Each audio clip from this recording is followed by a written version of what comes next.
नमो शिवाय। ओम नमो शिवाय। ओम नमो शिवाय।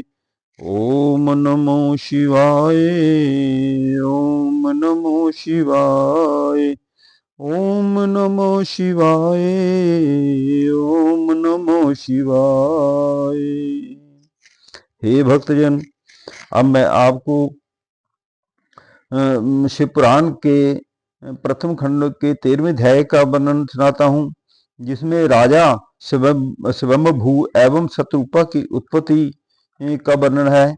ब्रह्मा जी बोले हैं, नारद, अब मैं तुम्हें वह वृतांत सुनाता हूँ जिस प्रकार इस मैथुनी सृष्टि की उत्पत्ति हुई। भगवान सदाशिव से शक्ति प्राप्त कर मैंने एक पुरुष तथा एक स्त्री को अपने आधे आधे शरीर से उत्पन्न किया। उस पुरुष का नाम स्वयंभू मनु तथा स्त्री का नाम शत्रुपा हुआ। शत्रुपा ने तपस्या द्वारा मनु को पति रूप में प्राप्त किया। फिर उन दोनों पुरुष और स्त्री ने मेरे पास आकर कहा, हे पिता, आप मुझे कुछ आज्ञा दीजिए।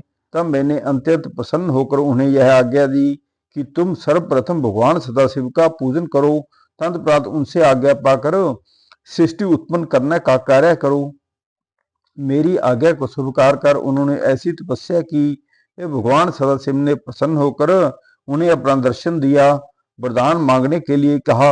उस समय मनु ने उनकी स्तुति करते हुए यह कहा, हे प्रभु, आपने मन की इच्छा को आपके सामने प्रकट करना मूर्खता होगी। अंत आप हमारे लिए जो उचित समझें वह यह सुनकर भगवान शूलपाणी प्रसन्न होकर बोले हैं, हे मनु, तुम मनुष्य सृष्टि को उत्पन्न करो। उस सृष्टि कार्य में तुम्हें कोई कष्ट न होगा। तुम्हें 3 प्रकार के ऋण चुकाने होंगे, जिन्हें देव ऋण, पितृ ऋण, ऋषि ऋण कहते हैं। इन तीनों ऋणों से उत्तीर्ण होने का उपाय विद्या पढ़ना, संतान उत्पन्न करना, यज्ञ करना। इतना कहकर शिवजी अंतर ध्यान हो गए हैं। हे नारद, भगवान सदाशिव से इस प्रकार वरदान प्राप्त कर मनु तथा शत्रुपा मेरे समीप लौट आए हैं। मुझे सब वृतांत कह सुनाया।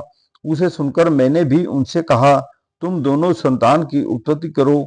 मेरी आज्ञा पाकर वे दोनों सृष्टि उत्पन्न करने लगे। सर्वप्रथम उन्होंने 2 पुत्र तथा 3 पुत्रियों को उत्पन्न किया। उनमें एक पुत्र प्रियव्रत के नाम से प्रसिद्ध हुआ। उसने गृहस्थ आश्रम में प्रवेश कर श्रेष्ठ धर्म का पालन किया। उसकी संतान भी अत्यंत शीलवान हुई। आगे चलकर उसी के वंश में भगवान श्री कृष्णचंद्र ने अवतार लिया। मनु के दूसरे पुत्र का नाम उतानपाद था। उसके वंश में भगवान श्री कृष्णचंद्र ने अवतार लिया। उसके वंश में ध्रुव के समान योगी भक्त का जन्म हुआ। मनु की पहली पुत्री का नाम अनुमति था। उसका विवाह मेरे पुत्र रुचि नामक मुनि के साथ हुआ। वह पुत्र मुझे अत्यंत प्रिय था। उसके द्वारा यज्ञ दीक्षा नामक दोनों संतानों की उत्पत्ति हुई। उसके गर्भ से भगवान कपिल देव ने जन्म लिया। गंधर्व मुनि के कला, अनसूया, श्रद्धा, निवचरा, कर्मागति, शांति, अरुणधति, ख्याति, रहति, बृहति नामक 10 कन्याएं भी उत्पन्न हुई।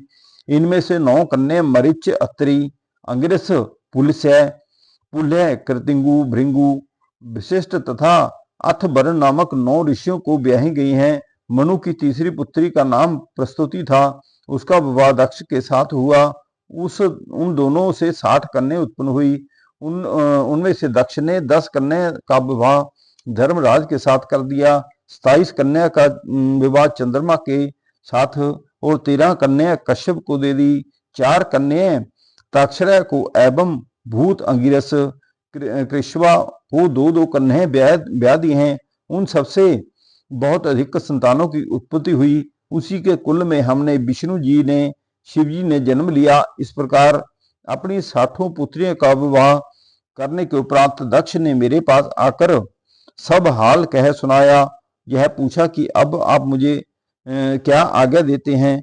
दक्ष की बात सुनकर मैंने उनसे प्रसन्नता करते हुए कहा, हे पुत्र, अब तुम कोई ऐसा उपाय करो जिससे तुम्हारी एक पुत्री का विवाह शिवजी जी के साथ हो सके। ऐसा करने से तुम्हारा जन्म सफल हो जाएगा, हमारी सृष्टि पवित्र हो जाएगी। मेरी यह आज्ञा सुनकर दक्ष कठिन तपस्या करने के लिए चला गया है। उस तपस्या के प्रभाव से आदि शक्ति जगदम्बा ने दक्ष के घर में अवतार ग्रहण किया है। अब मैंने आपको 13वें अध्याय का महात्म्य सुनाया। हे भक्तों, जो भी इस महात्म्य को सुनेगा अथवा और किसी को सुनाएगा और ये ऑडियो शेयर करेगा, जितना फल मुझे पढ़ने में और सुनाने में मिलेगा, उतने उनसे कई गुना आपको भी इसका फल मिलेगा। आप ओम नमः शिवाय का जाप करते रहिए। ओम नमः शिवाय, ओम नमः शिवाय, ओम नमः शिवाय, ओम नमः शिवाय, ओम नमः शिवाय।